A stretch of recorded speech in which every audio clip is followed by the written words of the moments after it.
लोकमान्य बाल गंगाधर तिलक जनता को राजनीतिक झंडे के नीचे लाना चाहते थे। उन्होंने ये समझ लिया था कि राजनीतिक उद्देश्यों के लिए जन आंदोलन का कितना महत्व है।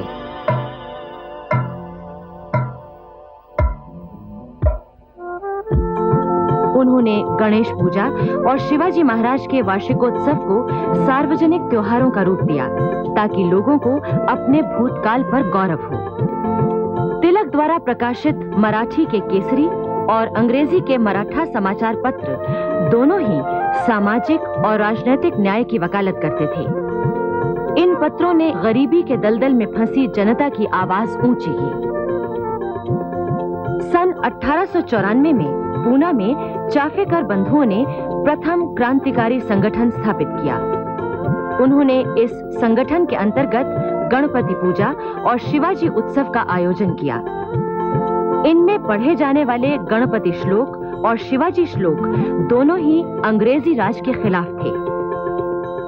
चाफेकर बंधु 3 भाई थे। सबसे बड़े थे दामोदर चाफेकर, इसके बाद बालकृष्ण चाफेकर और सबसे छोटे थे वासुदेव चाफेकर। इन तीनों ने मिलकर जिस क्रांतिकारी संगठन को तैयार किया था, उसमें देशभक्त नवयुवकों को अंग्रेजी शासन के खिलाफ काम करने के लिए सैनिक प्रशिक्षण दिया करते थे। जगह जगह कसरत, कुश्ती, शस्त्र संचालन आदि का प्रशिक्षण शुरू हो गया था। इस तरह बड़ी संख्या में अनुशासित कार्यकर्ता तैयार होने लगे थे। सन 1897 में पूना में प्लेग फैला।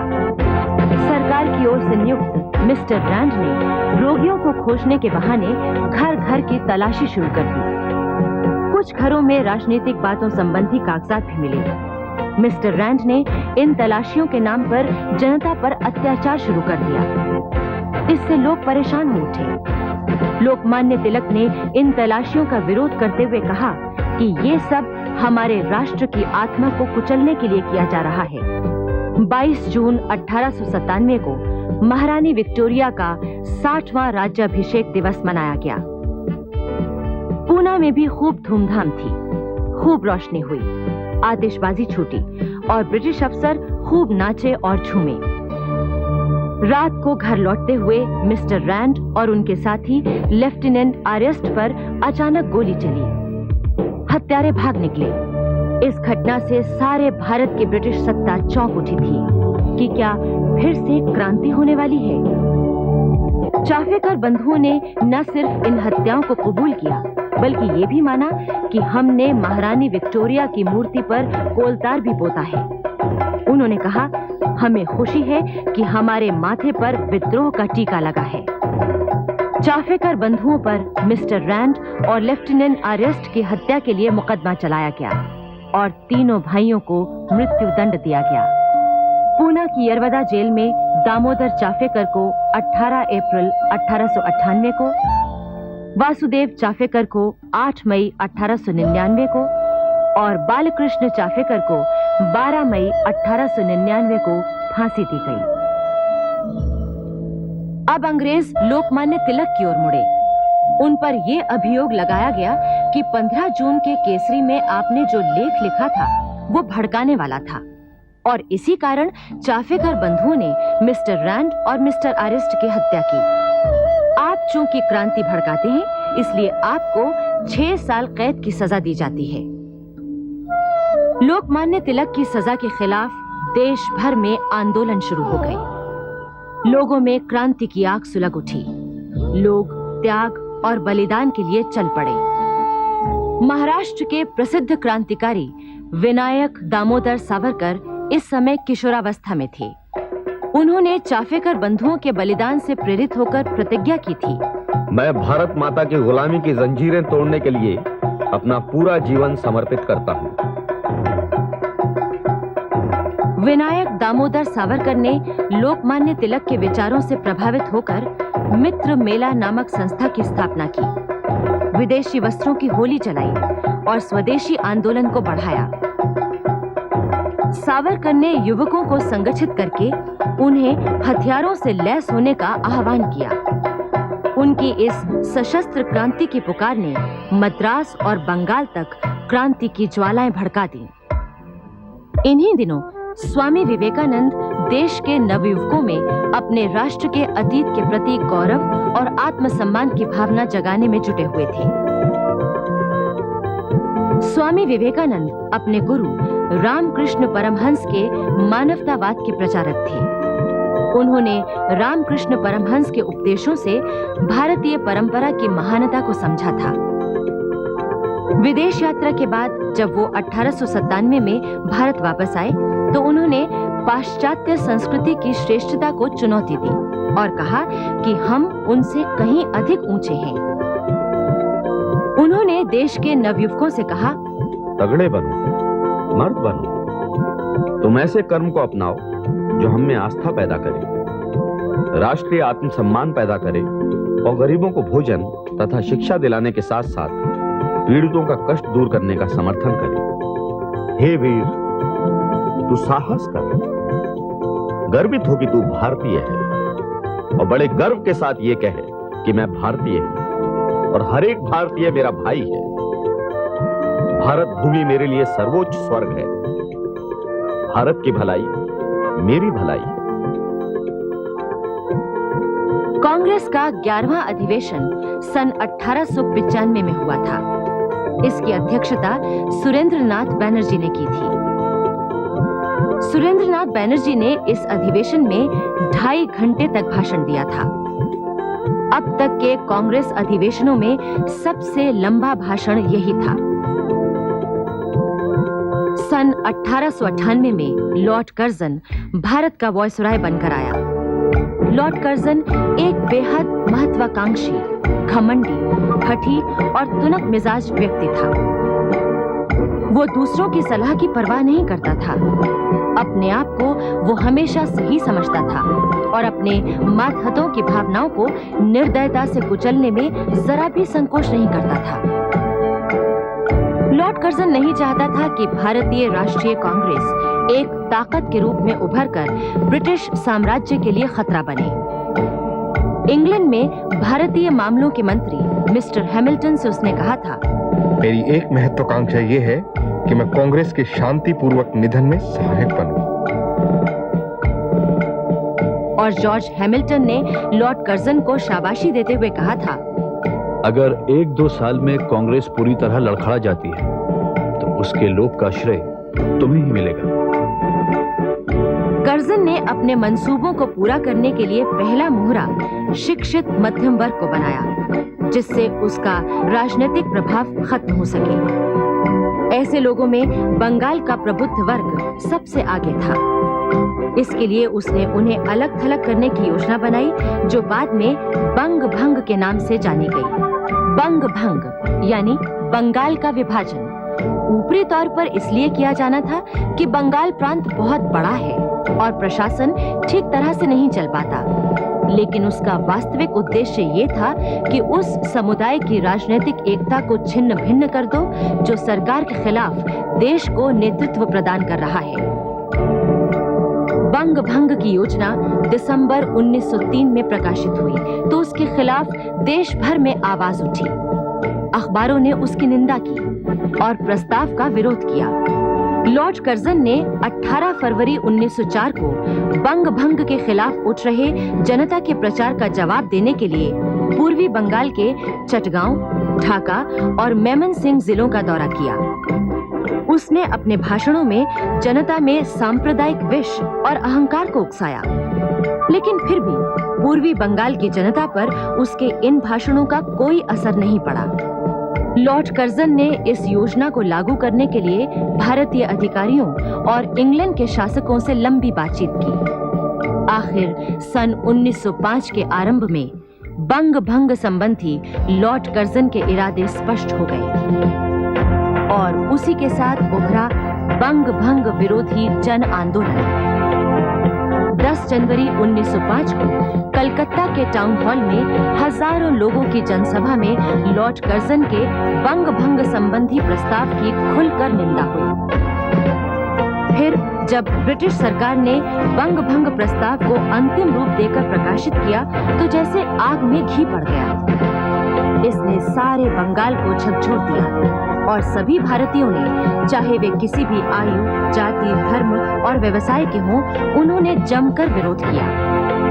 7 अगस्त को कलकत्ता के टाउन हॉल में हुई जनसभा बड़े ऐतिहासिक महत्व की थी। इस जनसभा में अपार जनसमूह उमड़ पड़ा था। शहर की अधिकांश दुकानें बंद रहीं। वंदे मातरम के नारों से सारा आकाश गूंज रहा था। विभाजन नहीं चाहिए, नहीं चाहिए, नहीं चाहिए। बंगाल एक है, एक है, एक है। एकता ही शक्ति है, एकता ही शक्ति है। इस सभा में कासिम बाजार के अंबिका चरण मजुमदार ने कहा, भारत के इतिहास में एक नया अध्याय आरंभ हो रहा है। बंग भंग के साथ इस देश में राजनैतिक आंदोलन एक नए चरण में प्रवेश कर रहा है। शीघ्र ही बंग भंग विरोधी आंदोलन बंगाल की सीमाओं से बाहर फैल गया। उत्तर प्रदेश, पंजाब, महाराष्ट्र और तमाम अन्य भागों में नई जागृति आ गई। लोगों ने बड़े जोश से स्वदेशी और बॉयकॉट संबंधी प्रस्तावों को स्वीकार किया। 28 सितंबर को महालय के दिन कलकत्ता के काली घाट मंदिर में धूमधाम से विशेष पूजा का आयोजन किया गया।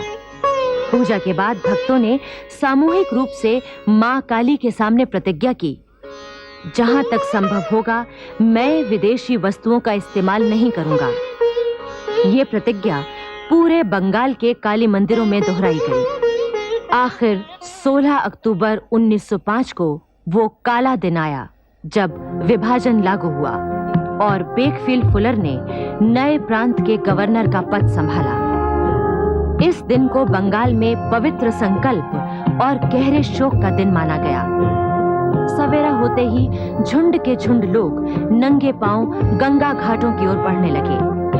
वे भजन और राष्ट्रगान गा रहे थे और वंदे मातरम के नारे लगा रहे थे। लोगों ने गंगा में डुबकी लगाई और एक दूसरे को बंधुत्व का प्रतीक राखी बांधी। उस दिन सभी ने उपवास किया। किसी भी घर में चूल्हा नहीं जला।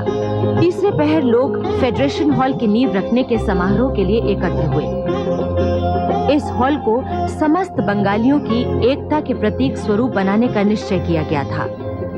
बंग भंग के विरोध में एक राष्ट्रीय कोष खोला गया था, जिसमें उसी दिन 70,000 रुपए इकट्ठा हो गए थे। समारोह में सुप्रसिद्ध न्यायविद और शिक्षा शास्त्री गुरुदास बैनर्जी, प्रमुख चिकित्सक नीलरतन सरकार के साथ साथ बंगाल के शेर सुरेंद्रनाथ बैनर्जी, अमृत बाजार पत्रिका के संपादक मोतीलाल घोष और कवि रविंद्रनाथ ठाकुर आदि बंगाल के सभी प्रमुख नेता मौजूद थे। भवन के शिलान्यास से पहले अंग्रेजी में लिखी घोषणा का बांग्ला अनुवाद रविंद्रनाथ ठाकुर ने पढ़ा था, जिसका आशय था, बंग राष्ट्र के सार्वजनिक विरोध के उपरांत भी सरकार ने बंगाल का विभाजन कर दिया है। इसलिए हम शपथ लेते हैं और घोषणा करते हैं कि हम बंग भंग के कारण पैदा होने वाली बुराइयों को दूर करने के लिए यथाशक्ति जो हो सकेगा वो सब कुछ अवश्य करेंगे और अपने राष्ट्र की एकता को आंच नहीं आने देंगे। इसके बाद बंग भंग विरोधी आंदोलन बड़ी तेजी से चला। शीघ्र ही इसका रचनात्मक रूप तैयार किया गया, जिसके अंतर्गत स्वदेशी, बॉयकॉट और राष्ट्रीय शिक्षा तथा स्वराज्य के लक्ष्य की ओर बढ़ने की इच्छा को शामिल किया गया था। पूरे बंगाल में वंदे मातरम के उद्घोष के साथ जुलूस निकलने लगे। सरकार ने वंदे मातरम पर प्रतिबंध लगा दिया। 22 साल में पुलिस की कड़ी निगरानी में प्रांतीय राजनीतिक सम्मेलन का जुलूस शांत और निहत्था था। लोग धीमे धीमे कवि रजनीकांत का ये गीत गुनगुना रहे थे।